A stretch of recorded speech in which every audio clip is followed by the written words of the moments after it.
Welcome to the all-new USMTS Review, where we'll be taking a look at all things involved with the United States Modified Touring Series, with a special focus on the 29-race National Championship Series, where all the races pay $4,000 to win and the champion pockets $30,000 at the end of the year.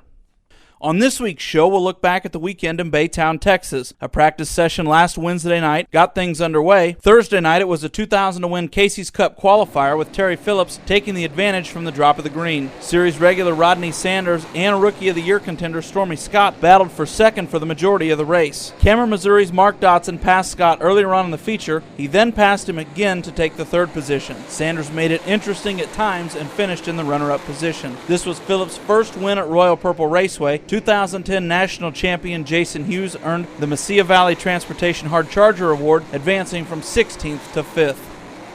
Or you got to work some kinks out, but they got kind of tight at the end, but I did that myself. But anyway, overall the car was good. The track got a little rough there with all the rain stuff at the end, but hit the holes right. You was fast. If you didn't, you'd slow way down. But overall, pretty good night. Looked like you got the best of you early on in the race down there and won on one of the restarts, and then you went above it, and you were able to at least avoid that one right there. Yeah, we had them going in. If you get through that good, then you had to avoid the big one coming out. And I was going around. If I hit my rhythm and hit my spots right, it would go around there good. And as the race, they got deeper and deeper, and it's harder to do that, but managed to hang on. Little smoke coming out of the back. Anything? Did you? No. It's well, we have our vent system out of our motor into our header. We put an extra quart of oil just to be safe, and it's blowing it out now. It's no big deal. You got to feel good going into the two 4,000 win races. Yeah, feel good. New car, win right off the bat. This last old car did that, so it was a good one. So maybe this thing will keep it up. Looking forward to it. With the new Bloomquist late models, how'd you find the time to get these cars ready? I had this car almost finished before I got the late models, and you know, just to get ready for it. I got the late models ready, and then we had a little bit to finish this one up. And other than that, it was pretty well ready, and then got the old car ready. So and then we got to sit down here for a week or so, and we've got the truck ready, the car ready. How'd your golf game? I played one time, and I did take Todd Staley's money and a few other guys, so and it wasn't pretty, but they was uglier than I was. Friday, Hughes took care of business and early in the night won his heat race. The redraw worked out well too, as he fired off from the outside pole to lead all 40 laps in securing the first ever National Championship Series victory. Ryan Gustin, powered by Stormy Scott on a restart, to claim second place, with Stormy finishing up third. For Jason Hughes, that was his 6th win at Royal Purple Raceway, his 105th career win with the USMTS, and he's the all-time winner at the Baytown Oval. Got lucky, drove the front row outside there and kind of cruised around and saved our equipment there. And I'd seen Stormy show his nose a time or two there, and I'd gas it up and go on a little bit and then kind of cruise it, just saving the tires because it's starting to rubber up in spots, and didn't want to abuse the equipment and get past it to the last lap. Totally a different racetrack than a night ago. Discuss the differences and how you had to attack it. Last night, 35 laps, I couldn't hardly breathe when we got done. Tonight we had a lot smoother racetrack. They've worked on the track.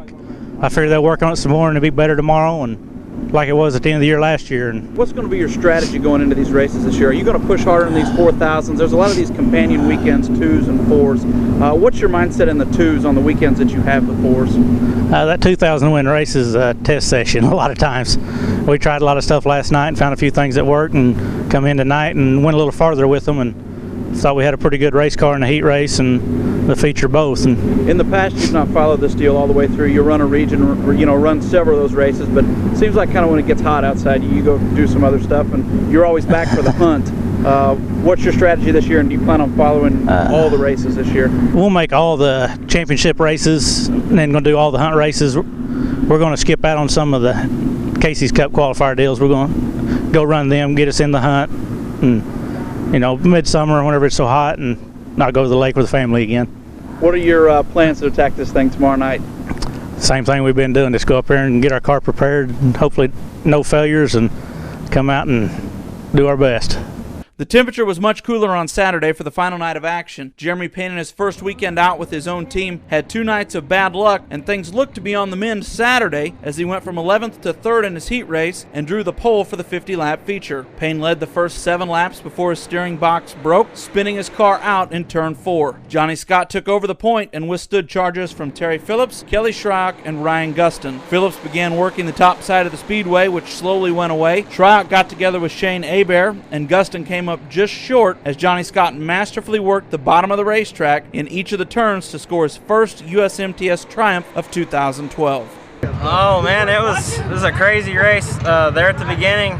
Payne kind of got me on the bottom, and I just tucked in behind him, and then all of a sudden I just see him spin, and then we had a caution, and I took the lead, and I figured if I could just keep it on the bottom, I might be able to pull this thing off, and I just tried to hit my line every time around the bottom, and all the cautions got a little scary there at the end, but I ended up hanging on, and we got our first win of the year. Your line looked pretty narrow right on the bottom, was it? Was it pretty hairy to hit it every time? It was a really narrow line down on the bottom. There at the end, I got a little Chevy right in the center, which is kind of messing my whole corner entry up, but I did the best I could, and we came out with a win tonight. Did you know Gustin was behind you the last part of the race there, and he was really digging? Yes, I heard him. I heard on the radio, Gustin, choose your line. I figured I saw him right there, so I knew if I would have made a mistake, he'd have been right there. So, but I ended up holding on to it. You know, a lot of guys during the yellows were looking for different spots and seeing how their car felt under the yellow flag up in the tops of the turns. You never wavered. Was it ever a consideration if you had to? Were you worried about getting passed on the outside at all? There at times I saw Kelly run up on me on the outside a couple times, but I knew my car wasn't as good out there, so I just kept it on the bottom and just hope for the best. Saturday afternoon before the racing started, we talked with Ryan Gustin, the reigning national champion. The season's young so far. Sum up your performance to this point. Oh, not bad. It's been kind of trying some stuff here, you know.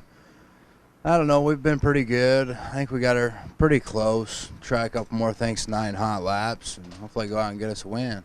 I'd say your expectation coming off the success from last year is obviously a championship. Do you guys have your eyes set on the national championship and the Casey's Cup? Well, both of them would be great, but 30,000 would be better than the 20.